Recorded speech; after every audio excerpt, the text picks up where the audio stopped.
రాసిన పత్రిక 6వ అధ్యాయము 6వ వచనం. వాక్యోపదేశమునందు వాడు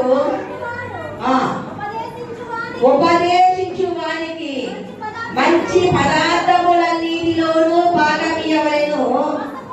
మోసపోకుడి, దేవుడు వెక్కిరింపబడడు. మనుషుడు ఏమి విత్తునో ఆ పంటనే కోయును. దేవుడికి స్తోత్రం.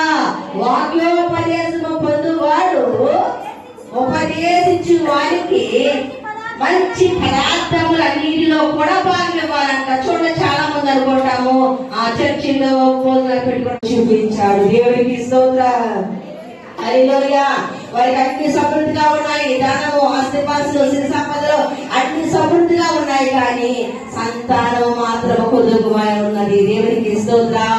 అమ్మా, నీకు సంతానం లేదు, మరలా వచ్చే సంవత్సరంలో నీ బడిలో మగ బిడ్డ ఉంటాడని దేవుడు అభిషేకించాడు. దేవుడికి స్తోత్రం. అలాగే దేవాది దేవుడు చెబుతున్నాడు, ప్రవక్తల యందును సేవకుల యందును దైవజన్య, అంటే ఒక్కొక్కరు ఒక వాడిక పదంగా, కొంతమంది పాస్టర్ గారు అంటారు, కొంతమంది అయ్యగారు అంటారు, కొంతమంది ఏమో బిషప్ గారు అంటారు, లేదా కొంతమంది ప్యారిష్ మాస్టర్ అంటారు. రకరకాలుగా వారికి ఉన్న డినామినేషన్ బట్టి సేవకుల పేరు పెట్టి పిలుస్తారు. అయితే పరిశుద్ధ గ్రంథం సెలవిస్తుంది, అబద్ధ ప్రవక్తల గురించి జాగ్రత్తగా ఉండుడి. నీకు కలిగి ఉన్న దానిని నీవు గట్టిగా పట్టుకొని మోసపోకూడి. దేవుడు వెక్కిరింపబడడు. మనుషుడు ఏమి విత్తునో ఆ పంటనే కోయిన. చూద్దామని రోమిలకు రాసిన పత్రిక 2వ అధ్యాయము 12వ అధ్యాయం 2వ వచనం. స్పీడ్ గా రోమిలకు రాసిన పత్రిక 2వ అధ్యాయం 12వ అధ్యాయం 2వ వచనం.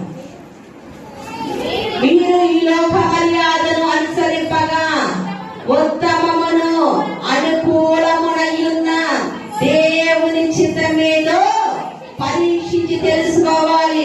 అయ్యా, ఇదిగో ఒక వ్యక్తి మన ఎద్దకు వచ్చి, అమ్మ నీ గురించి ప్రార్థన చేస్తాను, లేకపోతే నీ గురించి ప్రవచనం వచ్చింది, లేకపోతే నీతో దేవుడు మాట్లాడమన్నాడు, లేకపోతే నీకు ఆపలు వస్తుందని దేవుడు నా కళ్ళు చూపించాడు, ఇలా చెప్పేవారి మాటలు మనం ఏమాత్రమో నమ్మకూడదు. దేవుడికి స్తోత్రం.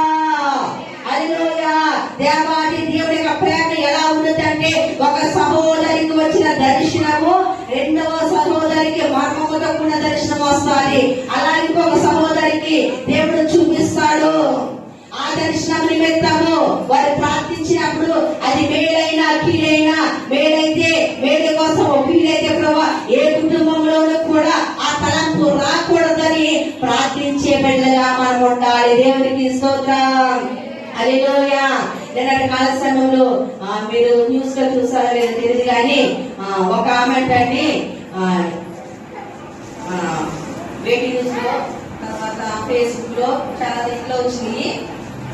అతను అన్నాడంట, ఆమె సాఫ్ట్వేర్ జాబ్ చేస్తుందంట. నాకైతే ఫోన్ పని చేయడానికి రాలేదు, వేరే దాంట్లో చూసాను నేను. సాఫ్ట్వేర్ జాబ్ చేస్తుంటే వాళ్ళిద్దరు కూడా, భార్య భర్త ఇద్దరు కూడా లవ్ మ్యారేజ్ చేసుకున్నారంట. చక్కగా నడుస్తుందంట. ఒక వ్యక్తి వచ్చి, వాళ్ళు ఏమన్నా జ్యోతిష్యం చెప్పారని వ్యక్తి వచ్చాడంట, అమ్మాయి నువ్వు కొన్ని రోజుల్లో చనిపోతావు అన్నాడంట. సాఫ్ట్వేర్ జాబ్ చేసుకున్నది, చాలా డబ్బు వస్తుంది, ఇంకేం కొరకు, చక్కగా వివాహం చేసుకుని 2 నెలలు 3 నెలలు అయినా చెప్పారు. వివాహం చేసి, అయితే నీకు మరణం వస్తుంది, ఆ మరణం పోవాలంటే ఒక పూజ చేయాలి, నీ దగ్గర ఉన్నటువంటి బంగారాన్నంతా కూడా అక్కడ పెట్టేసి నీవు వెళ్ళి పూజ చేయని రోజులు పూజ చేయని చెప్పాడంట.